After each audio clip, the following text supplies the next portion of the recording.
Leemos las Sagradas Escrituras a la gloria del Padre, del Hijo y de su Santo Espíritu, y la iglesia dice amén. Amén. Dice, y se turbó, ¿quién dice ahí? Zacarías al verle, y le sobrecogió temor. Pero el ángel le dijo: Zacarías, no temas, porque tu oración ha sido oída, y tu mujer Elizabeth te dará a luz un hijo, y llamará su nombre Juan. No se confunda, es Juan. Vamos a hablar hoy de Juan un momentito. Y tendrás, ¿qué tendrás? Gozo y alegría, y muchos se regocijarán de su nacimiento, porque será grande delante de Dios. No beberá vino ni sidra, y será lleno ¿de qué? Del Espíritu Santo, aún desde el vientre de su madre. Y hará que muchos de los hijos de Israel se conviertan al Señor Dios de ellos. Gracias, buen pastor, por esta palabra. Palabra que es viva, que es poderosa, que es eficaz, que es cortante como espada de dos filos, penetra a lo profundo de nuestra alma. Es sembrada en nuestro corazón, Señor, en esta mañana, porque anhelamos que esa palabra cobre vida en nuestro interior. Ante ti estamos y a ti damos gloria. Por Cristo Jesús. Amén y amén. Aleluya. Quiero hablarte del tema en este día: llamados desde el vientre. Yo no sé si a usted le ha pasado alguna vez que alguien le ministró, o la palabra de Dios le ministró, y te han dicho que has sido escogido por Dios desde el vientre de tu madre. En esta mañana, permítame, amada iglesia, comenzar a sentar, a poner las bases de lo que será nuestros mensajes bíblicos en el mes de diciembre. Es interesante observar en las Sagradas Escrituras que Lucas, que es quien escribe este libro, era un hombre gentil, era griego. Su nombre significa, mire esto, al que se destaca por su brillo. Dígale al que está a su lado: vamos a brillar en el nombre del Señor. Al que se destaca por su brillo. Óyame, fue Lucas quien realiza la primera traducción de la Biblia griega, al idioma griego, para que su gente pudiera entender el mensaje de las Sagradas Escrituras. Además de ser médico, a Lucas se le conoce como un hombre de alta educación. Era un historiador y un buen escritor. Es Lucas quien contribuye a que el Evangelio de Jesucristo se conociera su historia con su libro de Lucas, y muchos gentiles conocieran el mensaje de la salvación. Interesante. Así que Lucas le dedica y le escribe su obra literaria. Cuando usted comienza a leer ese primer capítulo de Lucas, le escribe a el excelentísimo Teófilo, que eso de Teófilo significa amante de Dios. Y posiblemente Teófilo, quien era dignatario romano, conocido, quizás uno de los que se había vuelto a Cristo en la casa de César, según Filipenses 4:22.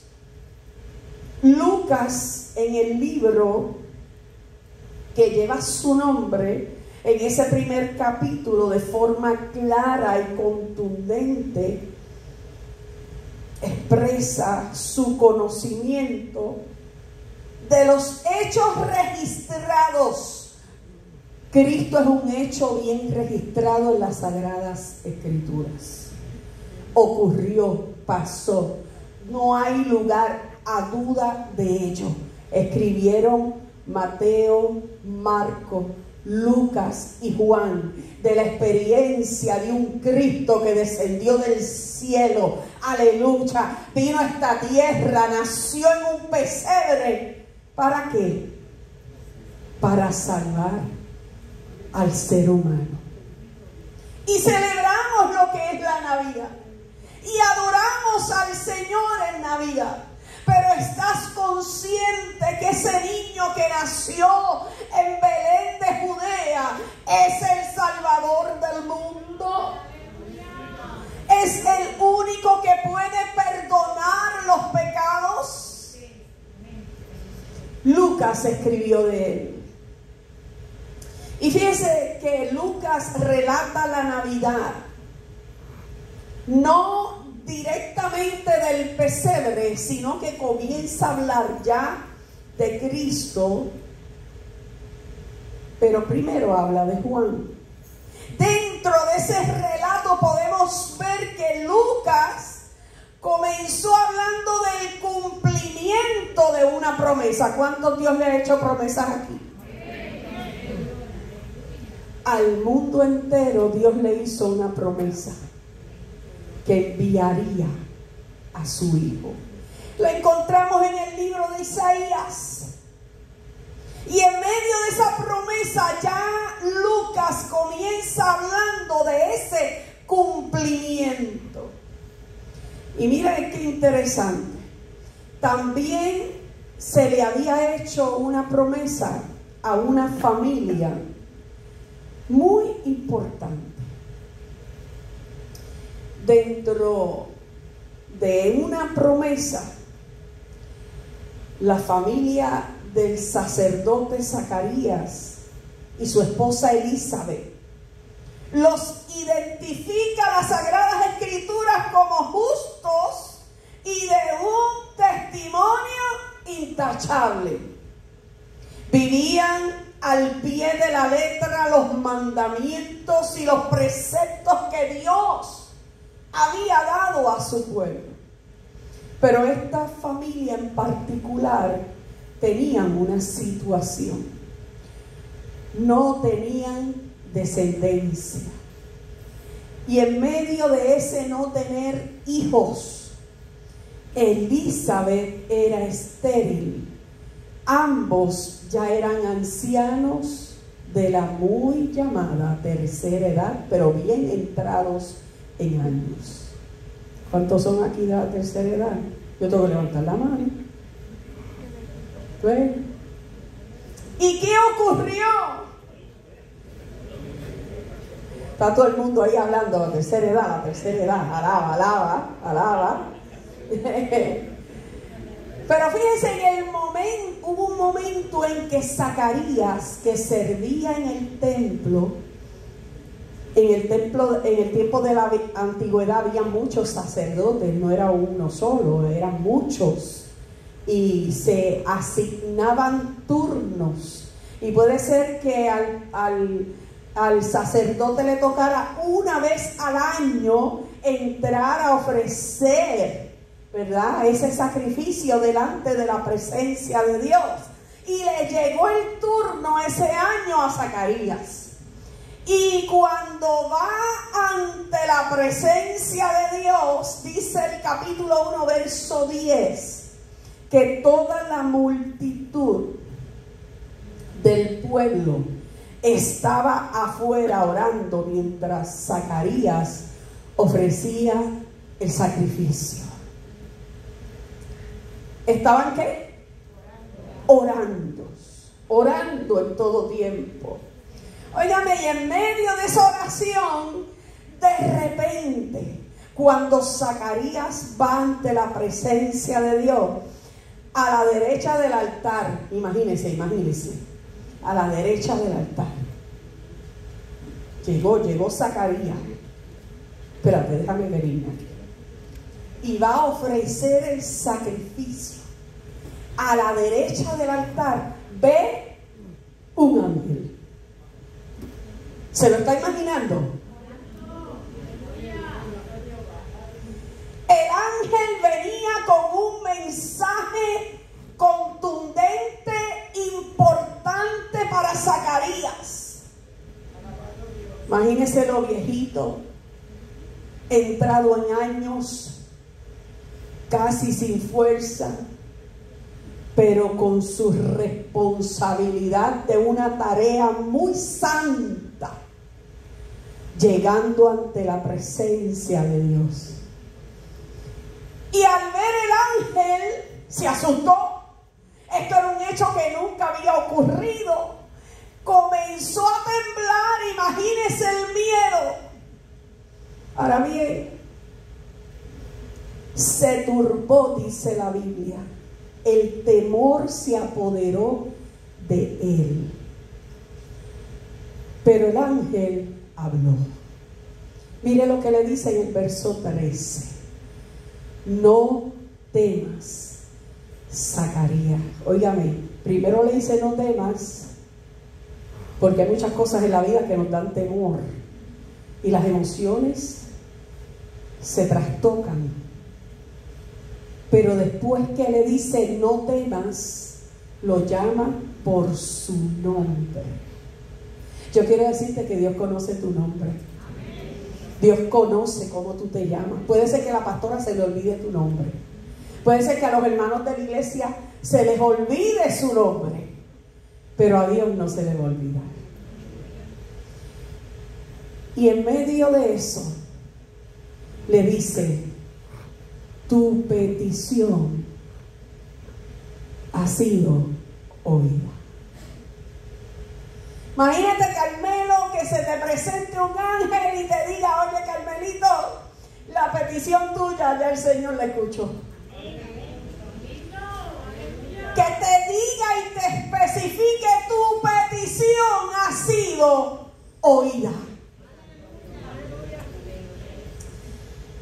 Luego de lo que ocurría, o más bien de este encuentro con el ángel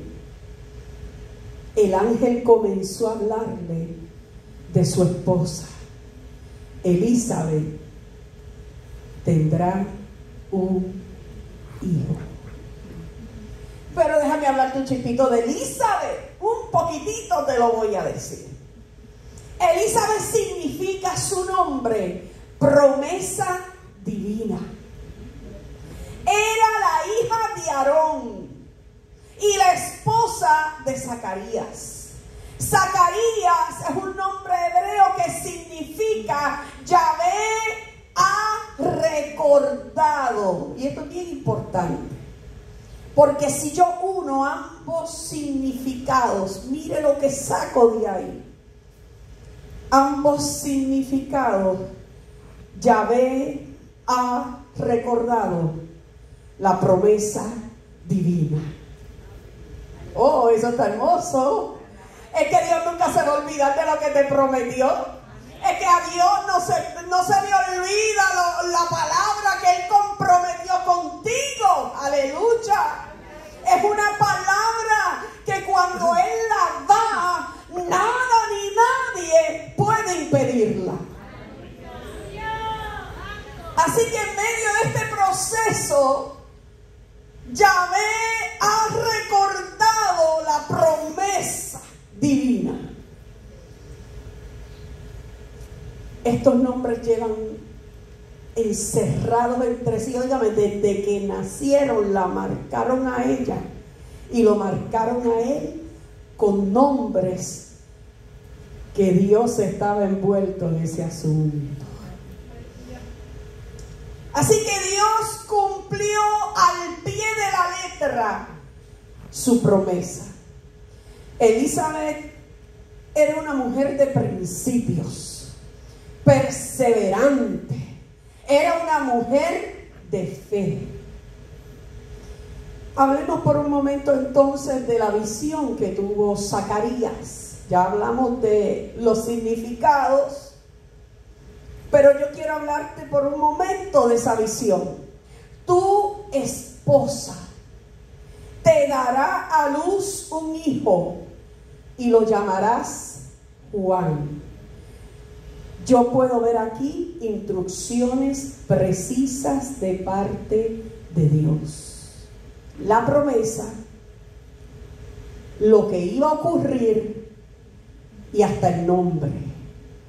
Lo llamarás Juan, y cuando busco el significado de Juan, tiene 3 significados importantes. Vaya anotando por ahí para que no se le olvide. Juan viene del hebreo Yehoanán, que significa Dios es misericordia. Pero también significa Dios perdona. Alaba. Y el tercer significado, hombre fiel a Dios. Entonces, en los tiempos difíciles, sabemos que Dios tiene misericordia. Cuando te caes, Él te levanta y te perdona, ¿sí o no? En el proceso comienzas a madurar en la fe, porque cuando obtienes la misericordia de Dios ya no vuelves a ser el mismo ni la misma jamás. Y de pecador te convierte en un hombre fiel. Así que vale la pena servirle al Dios del cielo. Óigame, el ángel le dio un mensaje contundente, pero ahora bien, ¿cómo responde?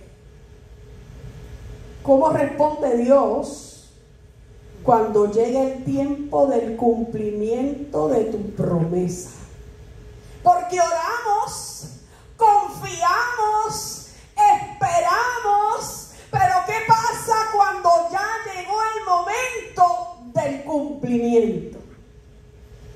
¿Cómo Dios te responde? Mira el verso 14 lo que dice: tendrás gozo y alegría, y muchos se regocijarán por su nacimiento.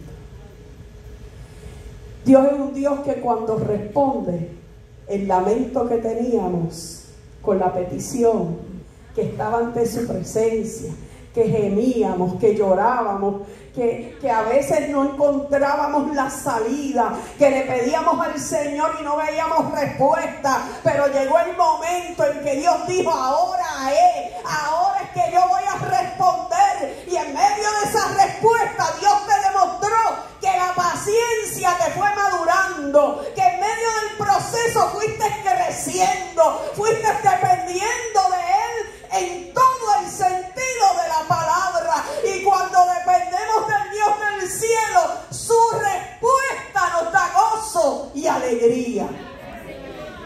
Yo no sé si tú estás entendiendo lo que Dios te quiere decir en esta mañana, pero yo quiero decirte que aquel suceso en que estaba Zacarías escuchando el mensaje del ángel transformó su vida. Y mire cómo. Primero quiero decirte que cuando tú tienes el sello de Dios, el sello, te escogieron, Dios te selló, Dios te marcó. No hay nada ni nadie que te arranque de Él, porque te sellaron. Y en medio de ese sello está lo que llamamos y lo que hemos podido experimentar, el llamado que Dios te ha hecho, que nada ni nadie te lo va a quitar. porque Dios te selló, porque Dios te marcó. Pero hay marcas distintivas en el ser humano. Yo no sé, pero cuando yo preparaba esto, Dios me metió en una cosa que yo decía, ay Padre Santo. Porque nuestras huellas digitales son las mismas. No. Todos tenemos una huella digital diferente. Y en medio de esas huellas distintivas te identifican a ti como ser humano. Pero hay una marca que es una huella divina que nada ni nadie la quita. Y es la marca de la sangre del Cordero de Dios sobre el corazón de aquel que ha creído que Jesucristo es el Señor. En medio de este proceso tendrás gozo y alegría, y muchos se regocijarán de su nacimiento. En este capítulo, alegría y gozo son las marcas distintivas del reino mesiánico de Dios, las marcas del sello de Dios.